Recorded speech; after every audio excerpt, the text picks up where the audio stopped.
The Tower Treasure. Chapter 18. The New Tower. "They have the audacity to want to go looking through the new tower now," said Miss Applegate in high indignation. Herd Applegate's smile vanished. "You can't do anything of the sort," he snapped. "Are you boys trying to make a fool out of me? I knew mighty well you wouldn't find anything in the old tower." "And we were pretty sure we would," answered Frank. "Listen, Mr. Applegate. We'll be fair with you. We'll tell you exactly why we wanted to make that search." "Go ahead and tell me. Why didn't you tell me before?" "Because we wanted to work this out ourselves as far as possible. But the information we had came from a man who stole the jewels and the bonds." "What? Has he been caught?" "He was captured, but he will never come to trial." "Did he escape again?" "He escaped by death. The thief is dead."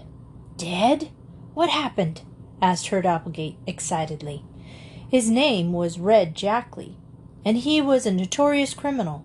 He was tracked down by our father, and when he tried to escape on the railroad handcar, he got into a smash-up, and he was fatally injured. But before he died, he admitted robbing Tower Mansion." "He admitted it? He confessed?" "He confessed everything." "I don't believe it," sniffed Adelia Applegate. "Nothing will ever convince me that this wasn't that rascal Robinson." "Jackley confessed the whole business," Frank persisted, "and on his deathbed he said that he hadn't been able to get away with the loot, that he had hidden it here." "Where?" "In the old tower." "And is it there?"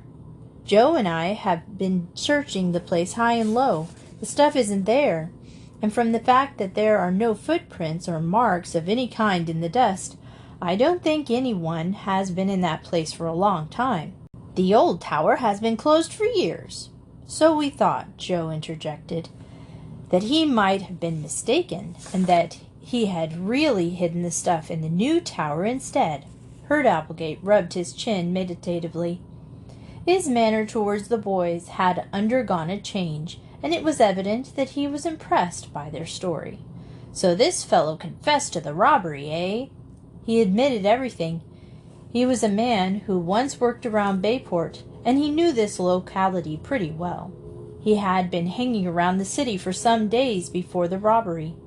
"Well," said Applegate slowly, "if he says he hid the stuff in the old tower, and it isn't there, he must have meant the new tower, just as you say." "Will you let us search it?" "I'll do more than that. I'll help you. I'm just as anxious to get the jewels and bonds back as anybody." "All nonsense," declared Adelia Applegate. "It's all a peck of nonsense and falsehoods. I don't believe a word of it." Now, Adelia," said her brother soothingly, "these boys may be right after all. It won't hurt to take a look around, at any rate." "And much you'll find, I'm sure. I declare, Herd Applegate, you're just as bad as these boys are." Maybe," he answered, "but I'm going to help them search the new tower anyway." "Don't ask me to brush the dust off your clothes when you come back, then, for that's all you'll get, dust, nothing more. The jewels and bonds are no more in the new tower than they are back in the safe right now." "All right, Adelia, perhaps you're right, but it won't hurt to make a search anyway. Come on, boys."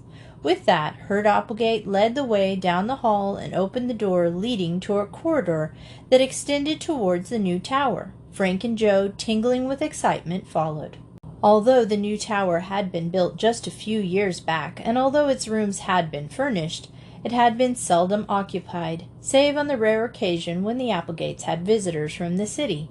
The new caretakers, employed to replace Robinson, were a lazy and slovenly fellow, who did not bother to extend his duties to the tower, knowing that the Applegates seldom went near that part of the mansion, and realizing that any laxity in his duties in that respect would scarcely be discovered. It came as a surprise to Herd Applegate, then, to find out that the new tower was dusty, that the windows had not been cleaned, and were full of cobwebs, and were covered even to the ceiling. In the first room they found nothing, although they rummaged about in all the corners, looked beneath the tables, behind chairs, looked everywhere, in fact. Not until they were quite satisfied that the loot had not been hidden there did they ascend the stairs to the next room, and there again they searched, and their search was fruitless. Herd Applegate, being a quick-tempered man, fell back into his old mood. The boy's story had convinced him, and he had been even more certain than they that the stolen bonds and jewels would indeed be found in the new tower. But when 2 of the tower rooms had been thoroughly searched without success, his disappointment increased. "Don't believe there was anything in the yarn after all," he muttered, and they went up the stairs to the 3rd floor. "I don't see why he should lie about it after all he confessed," remarked Frank, thoughtfully. "Dad told us that he admitted not being able to get away with the stuff." "Then where did he hide it?" demanded Applegate. "If he wasn't lying, the stuff must be around here someplace." "Perhaps he hid a little more carefully than we imagined," put in Joe. "Haven't we hunted carefully enough?" Herd Applegate snapped. In the 3rd room, their search was again in vain. They even inspected the window ledges and tapped the floors and ceilings in the faint hope that finding some secret cupboard that was unknown to them. But the loot was not found. When at last they emerged through the trap door in the roof, out on the top of the rear tower, and found it to be bare and empty, Applegate could not disguise his chagrin. "Wild goose chase!" he snorted. "Adelia was right. I've been made a fool of." "You don't think we would make up a story like that, do you, Mr. Applegate?" Frank asked. "I don't see any reason why you should, but there's something wrong somewhere. I've wasted half a morning poking around through this confounded tower, all for nothing." "So have we." "If that fellow did hide the stuff in one of the towers, someone else must have come along and got it. That's the only way I can figure it out. He had someone working with him, or else Robinson found the stuff. That's more likely. Probably Robinson found the loot right after the robbery and kept it for himself." "I don't think he would do that. He isn't that kind of a man," Joe objected. "With all that money in front of him? I wouldn't put it past him for a minute." "Where did he get the $900? Explain that." "He can't, and he won't tell." As they descended the stairs and went back into the main part of the mansion, Herd Applegate elaborated on this theory. The fact that the loot had not been found in the face of Red Jakeley's story seemed to strengthen his conviction that Robinson had something to do with the affair. Either Robinson found the stuff and kept it, or else he was in leagues with Jakeley, said Applegate. "He's mixed up in it some way, I'm sure of that." The boys could say nothing. They realized that the theory was probable, although in their hearts they found it hard to believe that their chum's father could have had anything to do with the theft. They were deeply puzzled and tremendously disappointed, for they had been practically certain that the loot would be found. Now they saw that the only consequence of the whole affair was to involve Mr. Robinson more deeply than ever in the mystery. Back in the hallway, they endured the taunts of Adelia Applegate, who cackled jubilantly when she saw that the searching party had turned empty-handed. "There now," she crowed. "Who's right now? Didn't I tell you it was all nonsense? Herd Applegate, you've simply been made a fool of, and by those 2 boys." "Now, Adelia, I think they meant well." "Meant well? Of course they meant well. And what did it gain you? They have prowled through the place all morning, and all the good that's come of it is that perhaps you won't be so ready to believe the next story that someone tells you. Go back to your stamps, Herd Applegate, and let it be a lesson to you. As for you boys, you should be ashamed of yourselves disturbing folks like this." Whereupon she escorted the hardy boys to the door, while Herd Applegate's muttering sadly went back to his study with a puzzled air. Chapter 19. The Mystery Deepens. Fenton Hardy was dumbfounded when his sons returned to him with the news that the loot had been found. in neither the old towers nor the new tower. So implicitly had he believed in the dying confession of Red Jakeley that he had not even bothered to join in the search, preferring to let his sons have that satisfaction of recovering the stolen goods that he was positive were hidden in the old tower. "And you're sure you searched the place thoroughly?" he asked for the third time. "Every inch of it. There was nothing in the old tower. No one had been there in weeks," answered Frank. "How could you tell?" "By the dust. It hadn't been disturbed. There wasn't a footprint of any kind." "But you searched everywhere?" "We went through the tower from top to bottom," Frank replied. "It wasn't any use. No one had been there. So then we thought Jakeley might have been mistaken when he said that he put it in the old tower." "And Applegate let you search as well," said Fenton Hardy's eye twinkling. "Not until we told him our reasons. We told him about Jakeley, and then he became enthusiastic and even helped us in the search. But we didn't find anything." "Strange," muttered the detective. "I know Jakeley wasn't lying. He had nothing to gain by deceiving me. Absolutely nothing. He was in real earnest, if ever a man was. I hid it in the old tower. Those were his words. He would have told me more if he had been able. And what could he mean by the old tower? Tower Mansion? Why should he be so careful to say the old tower? Everyone knows the mansion has 2 towers, the old and the new. Of course, it may be that we didn't search thoroughly enough," Joe said. "The stuff may be hidden in the flooring or behind walls." "That's the only solution I can think of," replied Fenton Hardy. "I'm not satisfied yet that the loot isn't there. I'm going to get in touch with Applegate and ask permission for a real, thorough search of both towers. It's to his interest as well as mine." "Applegate thinks possibly Jakeley hid the stuff all right, but that Robinson found it and sold it," said Frank. "He hinted that he was of the opinion that Robinson was in leagues with the thief." "It does look rather bad," said Mr. Hardy. "One couldn't blame Applegate very much for thinking Robinson found the stuff after it was hidden and made away with it." "Robinson wouldn't do that," cried Joe. "He's too honest." "I don't think he would do it either, but sometimes if a man is in need of money and temptation is placed in his way, he gives in. I'd hate to believe that of Robinson, but if that stuff isn't found in the tower, I'll have to admit that it looks very much as if that's what happened." The interview with their father left the Hardy boys feeling far from cheerful, and they saw that Mr. Robinson was now more deeply involved in the affair than before. On the face of it, circumstances seemed to be against the caretaker. "Just the same," said Frank, as the boys left the house and went down the street, "I don't believe Jakeley ever hid the stuff in the tower. If he had ever so much as opened the tower door, he would have left some marks in the dust, and we would have seen them. So I don't believe Robinson came along later and got the loot." As we saw it, the dust in the tower hadn't been disturbed in weeks.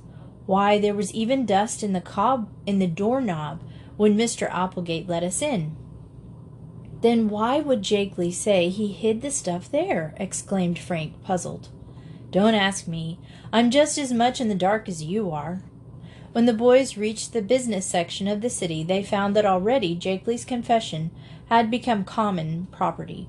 People were discussing the deathbed confession on the street corners, and newsboys were buying and selling copies of papers in which the story of the criminal's last statements was featured on the front page under black headlines. Policeman Con Riley was ambling along Main Street in a morning sunshine, swinging his club with the air of a man without a care in the world.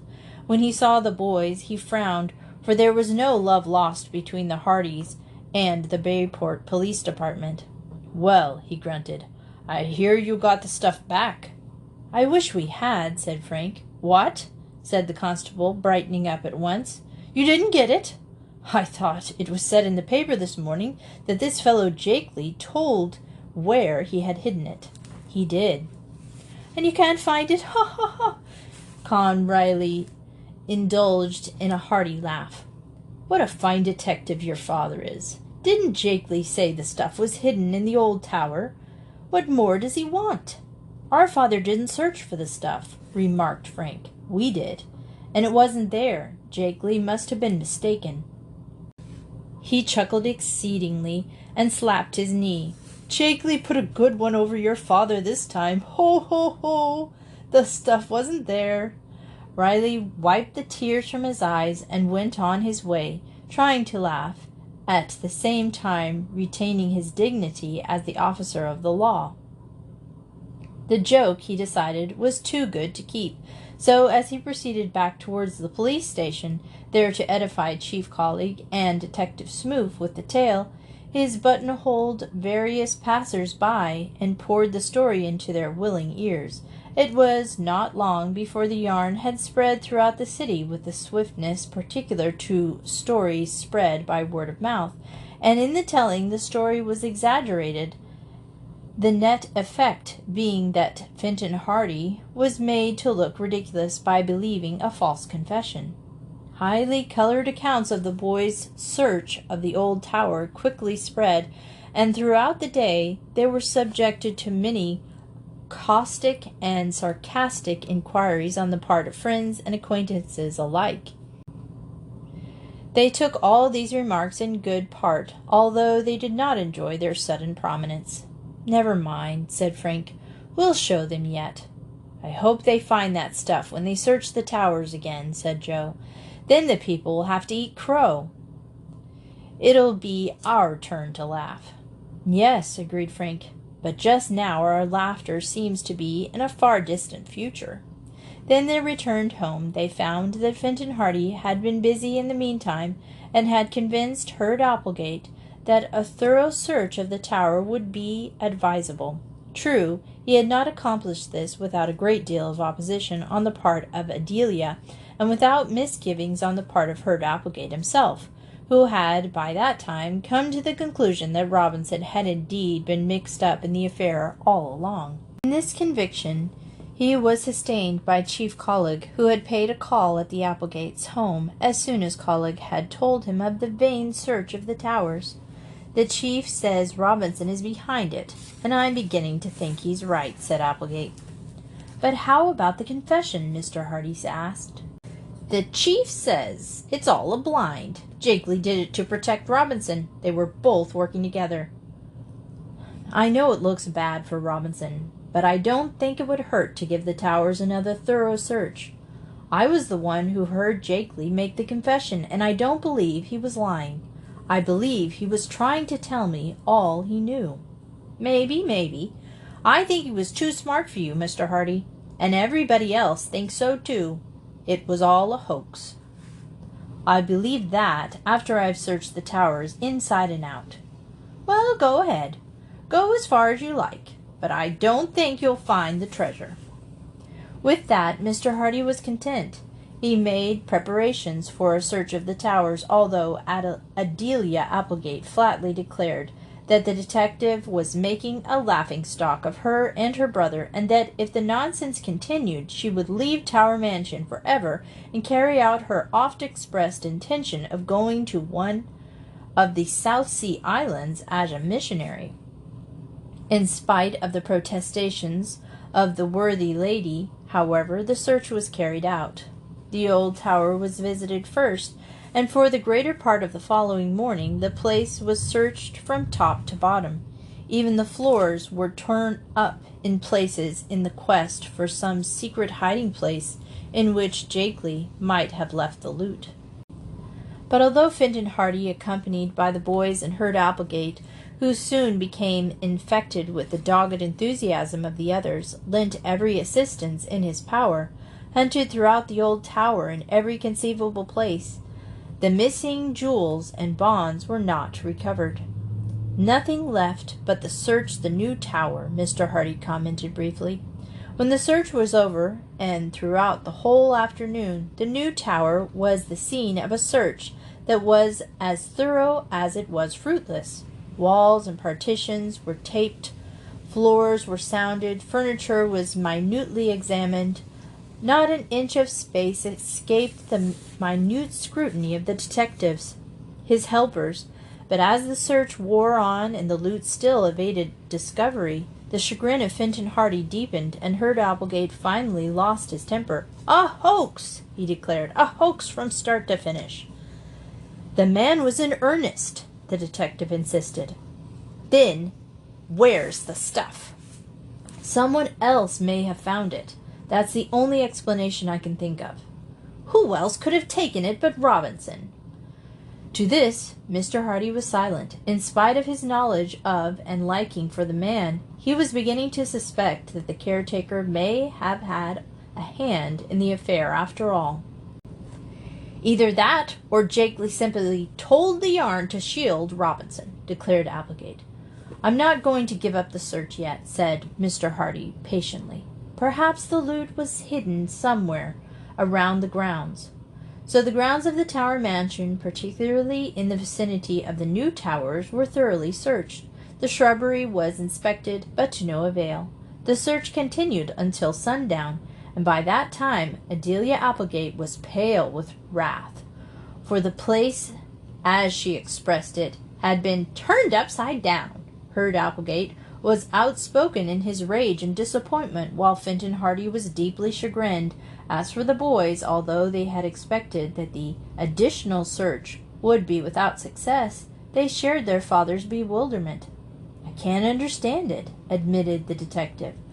"I could have sworn that Jakeley was in earnest when he made that confession. He knew he was near death, and that he had nothing to gain by concealment. I can't understand it at all." And there the mystery remained deep than it had ever been. Chapter 20. The Flash in the Tower. For 2 days after the unsuccessful search of the Tower mansion, there were no further developments in the Tower affair robbery, but on the third day Chief Collig took a hand. The first hint the Hardy boys had of it was when they met Callie Shaw and Eola Morton on their way to school. Eola, a plump girl, was a sister of Chet Morton, and had achieved the honor of being about the only girl Joe Hardy had ever conceded to be anything but an unmitigated nuisance. Joe, who was shy in the presence of girls, professed a lofty scorn for all members, and particularly those of high school age, but had once grudgingly admitted that Eola Morton was all right for a girl. This was from him high praise indeed. "Have you heard what happened?" asked Callie, as they met the boys near the school entrance. "School called off for today?" asked Joe eagerly. No, nothing like that. It's about the Robinsons." "What happened now?" "Mr. Robinson has been arrested again." The Hardy boys stared at her as though thunderstruck. "What for?" demanded Frank in astonishment. "Over that robbery at the Tower mansion. He has been working in the city lately, and Chief Collig sent Detective Smoot for him last night. Eola and I were over there to see the Robinson girls last night, and they told us about it. Smoot should be back by now." "Well, can you beat that?" exclaimed Frank. "I wonder what's the big idea of arresting him again." "It seems the chief has an idea that Mr. Robinson was in league with that man Jakeley, the man your father got the confession from. He told Mr. Robinson last night that he was sure Mr. Robinson had the stuff hidden somewhere, and that he was going to find out. He was perfectly mean and nasty about it, and Mrs. Robinson doesn't know what to do." The Hardy boys looked at one another. The affair had suddenly seemed more serious. "If Mr. Robinson is brought back, he'll lose his job, and he had a hard time getting it anyway," said Eola. "The worst of it is," said Frank slowly, "that the case looks pretty bad against Mr. Robinson. You don't think he'll send him to the penitentiary, will they?" "It looks bad. The thief said he hid the stuff in the old tower. When we looked for it, the stuff wasn't there. About the only person that could have found it and taken it away was Mr. Robinson himself." "He wouldn't do it," declared Eola indignantly. "We're sure he wouldn't, but a jury might not be so easy to convince." It was time to go into school at that moment, and they went to their classrooms, Frank and Joe deeply worried by what they had just heard. At recess that morning they met Jerry, Phil, Tony, and Chet Morton, and told them the news. All the boys were highly concerned over this sudden turn in events. "This will be tough on Perry," said Phil. "It'll be tough on the whole family," Chet declared. "They've had enough trouble over this dirty affair as it is." The boys discussed the situation from all angles and racked their brains for some way whereby they could help the Robinsons. But they were reluctantly forced to admit that only the actual recovery of the hidden loot could Mr. Robinson be cleared of suspicion in connection with the robbery. Even if he were tried and acquitted, it would still be a stain on his reputation for the rest of his life, as long as the treasure isn't recovered, Frank summed up. "We'll just have to wait and see what happens," Joe said. "We've done all we could, and it hasn't been enough. And Dad has done the same. I'm sorry on his account. He was sure he had cleared the whole thing up when he got the confession from Jakely. But there was something lacking." "Well, we all helped too," remarked Jerry. "We kept Collig and Smook from catching that train. Jakely wouldn't have talked at all if we hadn't gotten your dad there before them." So reluctantly enough, the boys were forced to admit that they were facing a stone wall. This also was the conclusion of Fenton Hardy when they talked to him at lunch that day. "There's nothing to be done," said the detective. "Robinson has been arrested, and while he might be cleared by a skillful lawyer, he hasn't any money to spend on his defense. Whether he is cleared or not, his reputation is ruined." "Unless the loot is found," put in Joe. "Yes, unless the loot is found. That is his only hope. But I don't think there's much chance of that." And there the mystery of the Tower Mansion rested for the time being. The arrest of Mr. Robinson furnished a sensation for a day or so, and then the case recorded in the background, the newspaper finding other things to become excited about. But for the Robinson, it was naturally enough a matter of supreme moment. Perry Robinson paid a call at the Hardy home, pleading with the great detective to continue his efforts to clear the accused man. Mr. Hardy was sympathetic, but, as he said, he was facing a stone wall. "I've done all I can, my boy," he explained to the grief-stricken lad. "If there was anything more I could do, I would do it. But there are no more clues. If Red Jakely's confession couldn't clear up the affair, then nothing else could, I'm afraid." He left the sentence unfinished. "Do you mean my father will go to jail?" "I wouldn't say that, but you must be prepared to face the worst." "He didn't do it," Perry said doggedly. "I know. You have confidence in him. The law looks only at the facts. Many an innocent man has been convicted on less evidence." "It will kill my mother." Mr. Hardy was silent. "I don't know what to do," said Perry. "I'd do anything to save him, but there's nothing."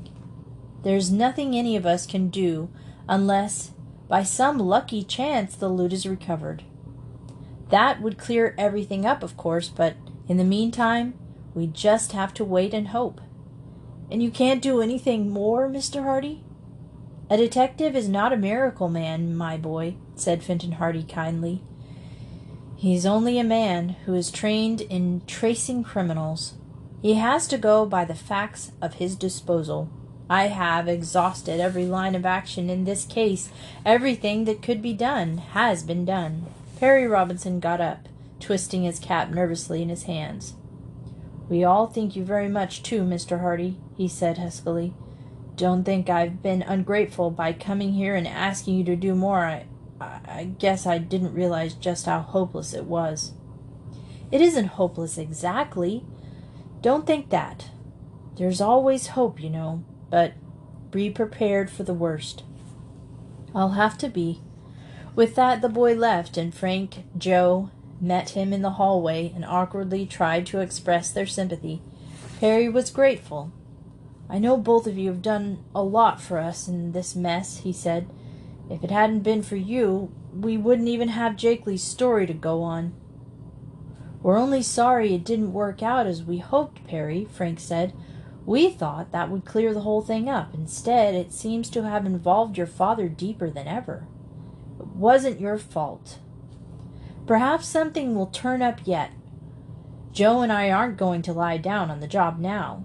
There isn't much we can do, but we'll have our eyes open for more clues, if there are any."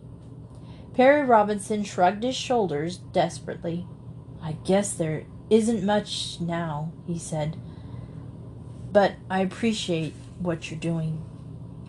When he went away, the Hardy boys watched him going down the front walk. His carefree stride was gone, and instead he walked mechanically, as though in a daze. "What a fine pair of detectives we are!" exclaimed Frank, in sudden disgust. "If we had been any good at all at our jobs, we would have got those clues soon enough for Dad to have caught Jakeley in time." "No use worrying about it now," replied his brother. "It was just the way things happened." "Well, there's one thing left. We must find that loot." "Haven't we tried?" "Yes, but we can try some more. We've just got to clear Mr. Robinson. There's only that one way. We must find the loot." It was a dull, gloomy day, indicative of rain, and this did not add to the boys' spirits. To ease their feelings, the brothers took a walk, and quite unconsciously their steps took them in the vicinity of the Tower mansion. "Let's have a squint at that old place from the outside," suggested Joe. "Don't let Adelia see you, or she'll come after you with a broomstick," chuckled Frank. "Gee, but she's a Tartar." They walked into the grounds. It was growing darker now, and they easily made their way among the trees, bushes, to the vicinity of the rambling mansion. They gazed up at the old tower questioningly. "Some puzzle," said Frank. "Will the case of the Tower treasure ever be solved?" "Search me," was his brother's slangy answer. "Perhaps— Oh, Frank, look!" he added suddenly. He was gazing at the upper window of the old stone tower. He had seen a strange flash of light. Now this flash was followed by another. "That's weird," muttered Frank. "What can it mean?" The light disappeared. Then, of a sudden, it flashed out and downward in the direction of the lads. "Must be looking for us," gasped Joe, and started to get behind a bush. "It's Adelia, and she has a big flashlight," came a moment later from Frank. "What do you know about that?" "She's looking for the treasure herself," cried Joe. "Huh! After all she said about our looking being nothing but foolishness." They saw the woman gaze out the window for a few seconds. In one hand she held the flashlight. For a moment she turned the light into her own face, and the boys saw there a look of utter disgust. "Didn't find it, I'll bet a cookie," chuckled Joe. "Come on, let's get away before she spots us," returned his brother, and they were soon on their way. As they walked home, Joe and Frank talked the matter over. They smiled when they thought of the eccentric woman up in the dusty old tower, but their minds soon wandered back to the troubles of the Robinson family. "We've got to find that loot," declared Frank emphatically. "No matter where that tower treasure is, we've got to find it." "Got to— But can we?" "We simply have to, I tell you."